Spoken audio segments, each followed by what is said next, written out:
Hello students, welcome to my channel take it from me. आज हम आपको समझाएंगे टॉपिक बिजनेस एनवायरनमेंट। ठीक है, तो जैसे देखिए सीधे अपने टॉपिक से स्टार्ट कर लेते हैं। एनवायरनमेंट है ना, जैसे ये एनवायरनमेंट है, अर्थ के अराउंड में एक एनवायरनमेंट रहता है, गैसेस का मिक्सचर। सब साइंस स्टूडेंट हैं, आपको सबको पता होगा, है ना। हम उस एनवायरनमेंट की बात नहीं कर रहे, हम यहाँ पर किस एनवायरनमेंट की बात करेंगे? बिजनेस एनवायरनमेंट की। बिजनेस एनवायरनमेंट है ना, हमने जैसे कि यहाँ पर एक आपको डायग्राम बना के बताया हुआ है। जैसे ये ना, ये बिजनेस हो गया, जैसे आपकी अर्थ होती है ना, और ये उसके चारों तरफ जो होता है वो हमारा क्या होता है? हमारा एनवायरनमेंट होता है। ऐसे ही सेम ये बिज़नेस है हमारा, और बिज़नेस को जो भी फैक्टर्स, जो भी इंडिविजुअल्स पर्सन, जो भी चीज़ें उसको इफ़ेक्ट करती हैं, वो सब बिज़नेस एनवायरनमेंट में आती हैं। ये चीज़ें क्या हो सकती हैं? देखो, जैसे गवर्नमेंट ने टैक्सेस लगाए, हमारे बिज़नेस पे इम्पैक्ट पड़ा। ठीक है, ये जो सर्कल बनाया, ये क्या है? बिज़नेस एनवायरनमेंट है ना। इसे क्या क्या चीज़ें इफ़ेक्ट करेंगी? टैक्सेस है, अगर टेक्नोलॉजी में कोई चेंजेस आ गए तो वो है, गवर्नमेंट ने कुछ पॉलिसीज़ में चेंजेस कर लिए तो वो आ जाते हैं, है ना। फेस्टिवल टाइम आ गया, कोई नेचुरल कैलेमिटी, जैसे कि इस टाइम कोविड-19 चल रहा है ना, आपको भी समझ आ रहा होगा। उसकी वजह से जो बिज़नेस पे हमारे में चेंजेस आते हैं, ये जो बिज़नेस को हमारे इन्फ्लुएंस करता है, जो इफेक्ट आते हैं, वो हमारे सब बिज़नेस एनवायरनमेंट होते हैं, है ना। ये लिखा हुआ, it exist outside but influence the business. ठीक है ना, ये रहता तो बाहर है, बिज़नेस एनवायरनमेंट होता तो बाहर है ना। बिज़नेस के बाहर होता है, बिज़नेस के अंदर नहीं होता है, लेकिन ये बिज़नेस को किसी न किसी तरीके से इन्फ्लुएंस करता ही करता है। इसलिए इसे क्या कहा जाता है? बिज़नेस एनवायरनमेंट कहा जाता है। ठीक है, तो जितने भी हमारे जो भी बिजनेसमैन होते हैं, उनको ये इस बिज़नेस एनवायरनमेंट के बारे में प्रॉपर नॉलेज होनी ज़रूरी हो जाती है। क्यों नॉलेज हमारी उनके लिए ज़रूरी है? ये नॉलेज यहाँ पर इसलिए ये नॉलेज हमारी ज़रूरी हो जाती है क्योंकि इसी एनवायरनमेंट स्कैनिंग कहा जाता है। समझ रहे? एनवायरनमेंट स्कैनिंग क्या होता है? स्कैनिंग होता है, लिखा है हमने, complete awareness and understanding of business enterprises. ये हम जितने भी चेंजेस हो रहे हैं इस टाइम पे, हमको उसके बारे में प्रॉपर जानकारी होनी चाहिए। ठीक है, अवेयरनेस रखें इसके लिए। ठीक, उसी को क्या कहते हैं? हम स्कैनिंग कहते हैं। ये जो बिज़नेस एनवायरनमेंट है, क्योंकि अगर हम इसकी अवेयरनेस नहीं रखेंगे तो हम बहुत पीछे रह जाएंगे। बिज़नेस एनवायरनमेंट हमने इसको बी से आपको इंडिकेट कर दिया है, बी लिखा हो मतलब बिज़नेस एनवायरनमेंट, है ना। ये कांस्टेंट भी हो सकता है और हमको अपॉर्चुनिटीज़ भी लेकर के आ सकता है। अब कांस्टेंट किस तरीके से हो सकता है कि वो हमारे ऊपर नेगेटिव इफेक्ट, अगर ये नेगेटिव इफेक्ट हमको लेकर के आ रहा है तो कांस्टेंट है, अगर वही इफेक्ट पॉजिटिव है तो हमारे लिए अपॉर्चुनिटीज़ लेकर के आ गया। ठीक है, बहुत सारी गवर्नमेंट की पॉलिसी ऐसी होती हैं जो हमारे बिजनेस पर थोड़ा नेगेटिव इम्पैक्ट डालती है। जैसे डिमोनेटाइजेशन हो गया था, ठीक है, तो क्या हुआ? तो उस टाइम पे हमको कांस्टेंट लगा था, लेकिन बाद में वही हमारी अपॉर्चुनिटीज़ में चेंज हो गया। समझ आ रही है आप? किसी हर चीज़ के दो इम्पैक्ट्स होते हैं ना, नेगेटिव भी होता है, पॉजिटिव भी होता है। तो हो सकता है किसी के लिए नेगेटिव हो, किसी के लिए पॉजिटिव हो, है ना। किसी बिज़नेस के लिए जो पॉलिसी लेकर के आई गवर्नमेंट वो अच्छी है, और किसी बिज़नेस के लिए पॉलिसी अच्छी नहीं है। तो अच्छी है तो अपॉर्चुनिटीज़ हो जाती हैं, और थोड़ी सी ख़राब होती है तो वो कांस्टेंट में आ जाती है। समझ गए आप मेरी बात को? ठीक है, आगे चलते हैं। हमने फीचर्स लिखे हुए हैं कुछ इसके, जैसे तो बहुत सिंपल है, जैसे जो भी हमने इसके बारे में बताया वही सारे इसके फीचर्स हो जाते हैं। जैसे फीचर्स है, ऑल द एक्सटर्नल फोर्सेज होते हैं, जितने भी फोर्सेज हैं वो एक्सटर्नल, बिजनेस के अंदर का कुछ भी नहीं होगा। स्पेसिफिक और जनरल फोर्सेस हो जाते हैं। स्पेसिफिक फोर्सेस वो होते हैं जो डायरेक्टली, है ना, उसको इफ़ेक्ट करते हैं हमारे बिज़नेस को, और जनरल वो हो जाते हैं जो सोशल होगा, जैसे पॉलिटिकल होगा, लीगल होगा, ये सब जनरल है ना। टेक्नोलॉजी का चेंजेस हो रहे हैं किसी, तो भी हमारे इंटरप्राइजेस को वो इफ़ेक्ट करेंगे किसी भी तरीके से। तो स्पेसिफिक और जनरल में ये दो कैटेगरी में हम डिवाइड कर सकते हैं इसको, बिज़नेस एनवायरनमेंट को। जो डायरेक्टली करे वो क्या हो जाता है? वो स्पेसिफिक फोर्स में आ जाएगा, और जो इनडायरेक्टली करता है वो किस में आ जाएंगे? हमारे जनरल में आ जाएंगे। क्लियर? आगे आ जाते हैं इंटर रिलेशन। इंटर रिलेशन क्या चीज़? जितने भी फोर्सेस होते हैं ना जो इसको इफ़ेक्ट करते हैं, वो सब इंटर रिलेटेड होते हैं, सब आपस में एक दूसरे के साथ कनेक्टेड होंगे।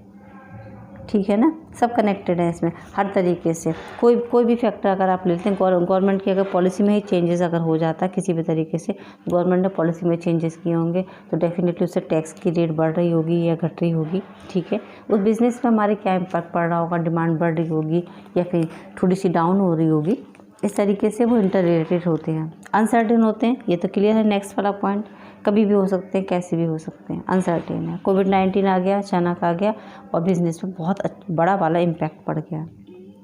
डायनेमिक होते हैं, है ना। बिजनेस एनवायरनमेंट वो तो पता ही बहुत फ्लेक्सिबल होता है, हर वक्त चेंज होता रहता है, क्योंकि पता ही नहीं होता लोगों को कि मैंने कि यहाँ पर कुछ चेंजेस हो रहे हैं। कभी टेक्नोलॉजी में चेंजेस हो जाते हैं, कभी किस मतलब अगर हम कहें गवर्नमेंट ने अपनी पॉलिसी में चेंजेस कर लिए, तो बहुत ज़्यादा डायनेमिक होते हैं, कॉम्प्लेक्स होते हैं, क्योंकि डिफ़िकल्ट टू अंडरस्टैंड ना ये कि बिज़नेस एनवायरनमेंट क्या इम्पैक्ट लेकर के आएगा हमारी कंपनीज़ पर, इसको समझना बहुत कठिन है। तो इसीलिए हर वक्त स्कैनिंग करते रहो, ये समझते रहो कि कितने चेंजेस हो रहे हैं। जो बिजनेसमैन इस चीज़ को अच्छे से समझ जाता है, बिज़नेस उनका अच्छा हो जाता है। जो नहीं समझ पाता वो थोड़ी सी प्रॉब्लम में आ जाता है, राइट। नेक्स्ट चलते हैं रिलेटिवली। तो बिज़नेस एनवायरनमेंट भाई कंट्री डिफर होते हैं, ठीक है। हर ये नहीं है कि अगर इस किसी एक चीज़ का इम्पैक्ट किसी एक कंट्री पर ज़्यादा पड़ता तो सेम दूसरे पे भी पड़ना चाहिए उसको, ऐसा नहीं हो सकता, है ना। तो इफ़ेक्ट सब पर अलग अलग पड़ता है। जैसे कोविड-19 को ही देख लीजिए आप, है ना। इम्पैक्ट सबसे ज़्यादा किस कंट्री पे पड़ा, हर कंट्री पर तो सेम नहीं है, हर कंट्री की इकोनॉमी पर तो सेम नहीं है ना, सब पर अलग अलग है और सबसे हमारा बिजनेस इन्फ्लुएंस हुआ है, राइट। चलते हैं हम इसमें नेक्स्ट आ जाते हैं अपने इसकी इम्पोर्टेंस की साइड। इसकी इम्पोर्टेंस आपकी जैसे हमने लिखा हुआ है, देखो हमने क्या लिखा है सबसे पहले, enable the firm to identify opportunities and getting first mover advantage. देखो भाई सीधी सी बात है, अगर आपको बिजनेस एनवायरनमेंट की जानकारी है और आप पूरी तरीके से अवेयर हैं, तो ये अगर कोई भी चेंजेस हो रहा है किसी भी तरीके का, तो आप पहले होंगे जो इसका एडवांटेजेस ले जाएंगे। अगर आपको ऐसा लगता है कि ये चेंज हो सकते हैं, है ना, जैसे कोविड-19 आया और आपको समझ में आया कि बिज़नेस में इस टाइप के चेंजेस होंगे जब थोड़ी सर्कमस्टेंसेस में सुधार आएगा, है ना। तो ये तो आप पे डिपेंड करता है ना कि एनवायरनमेंट को आप कितना अच्छे से स्कैन कर पाते हैं और उसका एडवांटेजेस आप ले पाते हैं। तो ये क्या सिखाता है हमको बिजनेस ये एनवायरनमेंट, यही तो बताता है कि आप इसका एडवांटेजेस लें, ठीक है, समझें उन चीज़ों को और उसका एडवांटेजेस ले लें कि इस टाइम पर अगर ये प्रॉब्लम आई हमारे सामने तो ऐसी कौन सी चीज़ें हैं जिनकी कस्टमर को सबसे ज़्यादा ज़रूरत हो सकती है, राइट। आगे आ जाते हैं help the firm to identify the threats and early warning signal. ये इस बिल्कुल सेम यही बात है कि फर्म को पहले ही बताया जाता है, फर्म को ये हेल्प की जाती है कि कोई भी वार्निंग सिग्नल है ना या कोई थ्रेट्स उनको इस टाइप से दिए जाते हैं, वो दे रहे होते हैं, चारों तरफ हमारे आ रहे होते हैं, हमको समझ में आ जाना चाहिए, उसको देख करके भी हमको हेल्प करते हैं और हमको समझना चाहिए कि आगे आने वाले फ्यूचर में जो हम प्रॉब्लम होने वाली बिजनेस से रिलेटेड उसे हम कैसे सॉल्व करेंगे या वो किन चीज़ों की ज़रूरत है जो कस्टमर डिमांड हमारी करेंगे।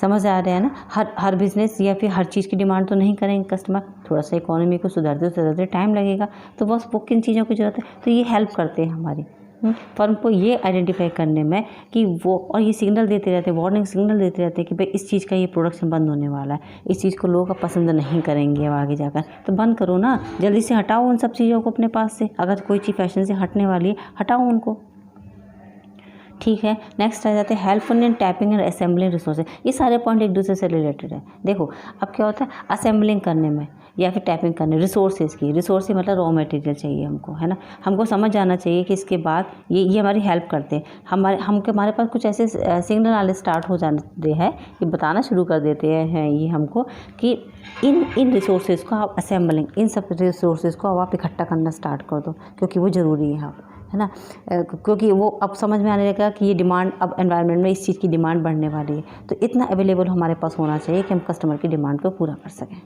ठीक है। तो ये हेल्पफुल होते हैं बताने में हमको, ठीक। आगे help to adjust and adapt with the rapid changes, बस यही इसका ना रैपिड चेंजेस, जो चेंजेस होते जाते हैं उसमें भी ये हमारी हेल्प करते हैं कि एडजस्टमेंट और अडेप्ट करेंगे रैपिड चेंजेस को, तो ये हमारी हेल्प करते हैं ना। अगर कोई भी चेंजेस आ रहे हैं कैसे भी, तो हमको पता चल जाता है कि हाँ भाई ये चेंज आएगा, अब हमको अपने प्रोडक्ट में ऐसा वाला कोई एक चेंज करना होगा जिससे कस्टमर को वो पसंद आएगा, ठीक है, और हमारा बिजनेस आगे बढ़ेगा, okay. Assisting in the planning and policy making, और क्या करते हैं वही सेम टू सेम चीज़ है। जब हमको समझ में आ रहा है कि चेंजेस इस तरीके से होने वाले हैं, गवर्नमेंट की पॉलिसी में चेंजेस कर लिए हैं, कुछ लीगल चेंजेस हुए हैं, कुछ इकोनॉमिक चेंजेस हुए हैं, तो हमारी प्लानिंग अब कैसी होगी आगे, है ना, आगे प्लानिंग कैसे करेंगे, पॉलिसी किस हिसाब से लेकर के आएंगे अपने, वो चेंजेस करने में हमारी हेल्प कर देते हैं ये लोग, ठीक है। इम्प्रूवमेंट इन परफॉर्मेंस, तो ऑब्वियस ओके, अगर ये हम 5 पॉइंट्स कंप्लीट कर लेते हैं तो डेफिनेटली हमारे परफॉर्मेंस में अपने आप से इम्प्रूवमेंट होना स्टार्ट हो जाता है। ये तो बताने की जरूरत नहीं, अगर हम स्कैन अच्छे से कर लेते हैं और कंटिन्यूस स्कैनिंग करते रहते हैं, है ना, तो ये बिल्कुल क्लियर बात है कि बिज़नेस हमारा अपने आप से ही ग्रोथ करेगा। ठीक है, कुछ हम डायमेंशंस के बारे में ज़रूर यहाँ पे बात करेंगे आगे। Dimensions of the business environment.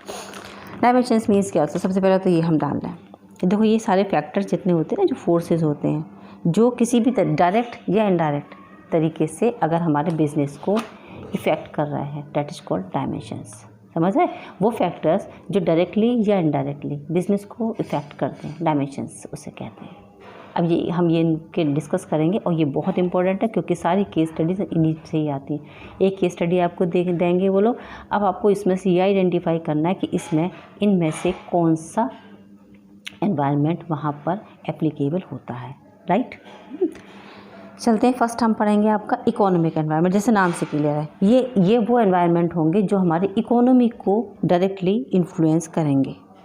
ठीक है, इकोनॉमिक एनवायरनमेंट जैसे जीडीपी की रेट घटना बढ़ना, है ना, अब प्रॉफिट अर्निंग की रेट घटना बढ़ना, प्रोडक्टिविटी एम्प्लॉयमेंट रेट हो गया, फिस्कल पॉलिसी आ गई गवर्नमेंट की, कुछ उसमें चेंजेस हो जाते हैं। जैसे हम इसमें आपको एग्जांपल बताते हैं, डिमोनेटाइजेशन हुआ इंडियन इकोनॉमिक एनवायरनमेंट, उसमें आपका कुछ तो मार्केट में अंतर पड़ा हो, तो ये इकोनॉमी से रिलेटेड होंगे। आप तुरंत समझ जाएंगे कि अगर मनी से रिलेटेड कोई भी ऐसी केस स्टडी है तो वो डेफिनेटली हमारे इकोनॉमिक एनवायरनमेंट में ही आएगी। जीएसटी से रिलेटेड कोई बात कही गई हो, जीडीपी से रिलेटेड बात कही, इन्फ्लेशन डिफ्लेशन से रिलेटेड, इंटरेस्ट रेट से रिलेटेड, है ना, पब्लिक एंड प्राइवेट सेक्टर जो रोल प्लेस करते हैं हमारे यहाँ, सेविंग्स से रिलेटेड, इंटरनेशनल डेट से रिलेटेड, इससे कोई भी ऐसी कोई बात कही गई हो जो मनी से रिलेटेड हो, समझ रहे हैं आप मेरी बात को, वो इकोनॉमिक एनवायरनमेंट में ही वो इम्प्लीमेंट होगा। सोशल पे आ जाते हैं। सोशल एनवायरनमेंट क्या होता है? सोशल एनवायरनमेंट ये सिंपल है, बहुत सिंपल है। जैसे कस्टमर ट्रेडिशंस होते हैं ना, वो सब सोशल एनवायरनमेंट में आते हैं। ठीक है, इसमें सारी वो चीज़ें आती हैं जो एक कस्टमर, जैसे उसका लिविंग स्टैंडर्ड कैसा है, टेस्ट कैसा हो रहा है, प्रेफरेंसेस, एजुकेशन लेवल क्या हो रहा है, इस टाइम पे जो हमारा कस्टमर है वो किन चीज़ों को पसंद कर रहा है। अगर वेडिंग सीजन है, ऑब्वियस बात है ज्वेलरी ज़्यादा खरीदी जा रही होगी, और ना जो गारमेंट्स का काम ज़्यादा अच्छे से हो रहा होगा। जैसे अगर दिवाली आ जाती है तो क्रैकर्स का मार्केट बहुत अच्छे से रहता है, होली आ जाती है तो कलर्स का हो जाता है, ईद आ जाती है ना। तो इस टाइप का अगर आपको ये पता है ना कि इसके बाद ये सीज़न आने वाला है, तो उस हिसाब से उसकी सेल बढ़ेगी ना, है ना। जैसे चॉकलेट्स की सेल है या फिर स्वीट्स की सेल है ना, बताया जैसे, तो वो आपको समझ में आ जाएगा, तो वो सोशल एनवायरनमेंट में आएगा। पॉलिटिकल एनवायरनमेंट की बात करते हैं। पॉलिटिकल एनवायरनमेंट कि ये सिंपल हो जाता है, जो पर्टिकुलर गवर्नमेंट होगी हमारी, है ना, पर्टिकुलर गवर्नमेंट, उससे रिलेटेड जो भी उसने काम किए गए होंगे वो आपको इसमें बताए गए होंगे। जैसे अगर हम बीजेपी की बात करें तो स्वच्छ भारत अभियान का अगर कोई भी वो दे देते हैं, ये लोग केस स्टडी देते हैं, तो आप इसमें आइडेंटिफाई कर लोगे ना अच्छे से कि ये पॉलिटिकल एनवायरनमेंट है ना। स्किल इंडिया मूवमेंट है, ये भी उन्होंने स्टार्ट किया था। उसके बाद फॉरेन पॉलिसी, गवर्नमेंट, ये सब जितने भी गवर्नमेंट के काम हैं वो पॉलिटिकल एनवायरनमेंट में ही जाएंगे। समझ में, गवर्नमेंट से रिलेटेड जो भी वर्क है सारे के सारे वो किस में होंगे, इसमें वो पॉलिटिकल एनवायरनमेंट। लीगल एनवायरनमेंट जैसे इसके नाम से क्लियर है भाई, आप जो भी काम करेंगे, बिजनेस आप कर रहे हैं, लेकिन आपको लॉ के जितने भी रहते हैं जो हैं वो आपको ओबे करने पड़ेंगे। ठीक है, हर एक उसके लिए एसेंशियल होता है भाई कि ना, रूल्स रेगुलेशंस की आपको नॉलेज होनी चाहिए प्रॉपर। कि अगर ये देख लें आप, जो भी आपको केस स्टडी आपको दे रखी हो, अगर उसमें रूल्स रेगुलेशन से रिलेटेड, है ना, लॉ से रिलेटेड कोई भी ऐसी बात को कहा गया हो तो डेफिनेटली वो किसके अंदर जाएगी, फिर वो लीगल एनवायरनमेंट हो गया आपका, है ना। या फिर कोई भी एक्ट बता रखे हों उन्होंने, इंडस्ट्रियल एक्ट है, फेमा एक्ट है, ट्रेड यूनियन एक्ट है, फेरा है, MRTP एक्ट है, कंपटीशन एक्ट है, समझ में आई। अगर एक्ट्स के नाम दे रहे, लाइसेंसिंग के लिए कोई बात को कहा गया हो तो फिर वो किस में चले जाएंगे, वो लीगल एनवायरनमेंट में ही इम्प्लीमेंट किया जाएगा। समझ गए मेरी बात को। फिर आ जाते हैं हम टेक्नोलॉजी का एनवायरनमेंट। ये सिंपल है, टेक्नोलॉजी का देखो, नई से नई टेक्नोलॉजी चेंज हो रही, इंप्रूवमेंट हो रहे, इनोवेशंस हो रहे नया। अगर मार्केट में कुछ भी नया आता है ना, जैसे कि ना कुछ उन्होंने नया चेंज किया, है ना। अब क्या हो रहा है, ग्रोसरी आइटम किस पे आ रहे हैं, ऑनलाइन आ रहे हैं ना, सारे ऑनलाइन बुकिंग अच्छे से इसको प्रमोटिंग हो रही है, टिकट्स भी ऑनलाइन आती हैं, है ना। बहुत सारे इनोवेशंस हो रहे हैं, नए नए जैसे मोबाइल फ़ोन्स आप यूज़ करते हैं तो नए से नए मोबाइल फ़ोन्स आ रहे हैं, है ना। अब पहले जैसे हम टाइपराइटर यूज़ करते थे, अब तो वर्ड प्रोसेसर आ गया, चेंज हो गया ना। पहले कार्बन पेपर यूज़ करते थे, अब फोटो कॉपी आ गए, बहुत सारे चेंजेस हुए हैं ना ऐसे करके। तो वो सब वो चेंजेस किस में जाएंगे, वो टेक्नोलॉजिकल एनवायरनमेंट के अंदर इम्प्लीमेंट किए जाएंगे। ठीक है, मुझे लगता है कि इतना आपको क्लियर हो गया होगा। जो भी इसका रिमेनिंग पार्ट है वो मेरे नेक्स्ट वीडियो में शो हो जाएगा। Okay children, take care, good bye.